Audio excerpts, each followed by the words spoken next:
భూమి ఉన్నన్ని రోజులు, భూమి మీద మనుషులు బతికినన్ని రోజులు భూమి గురించి ఎప్పుడో లొల్లి ఉండేటట్టుందబ్బా.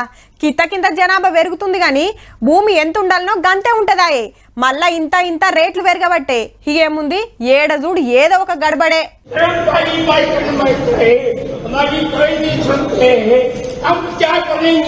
కలెక్టర్ ఆఫీస్ లో పొర్లు దండాలు పెడుతున్నది రైతు. పేరు శంకర్లాల్. మధ్యప్రదేశ్ రాష్ట్రం. దొంగ కాయిదాలతోటి నా భూమిని కొట్టేసిండ్రు, ఆఫీసర్ల చుట్టూ ఎన్ని మాటలు తిరిగినా పట్టించుకుంటలేరంటున్నాడు. యాష్టకొచ్చి గిట్ల నిరసన చేస్తుండు. అందరూ చూసుకుంటూనే పోయిండ్రు గాని అయ్యో ఏమైంది అని మందలించినోళ్ళు లేరు. ఇదే ముచ్చట ఆఫీసర్లను అడిగితేనేమో లేలే అది కిరికిరులున్న భూమి, ఏరేటోళ్లకు పోవలసిన అంత పోయింది, గిన్లా ఎవల తప్పేం లేదంటారు. మరి ఇంట్లో ఎవరు చెప్పేది నిజమో గాని కలెక్టర్ ఆఫీస్ లో రైతన్న ఇట్లా పొర్లు దండాలు పెట్టుడు చూస్తేనైతే పానం కలుక్కుమంటుంది కదా.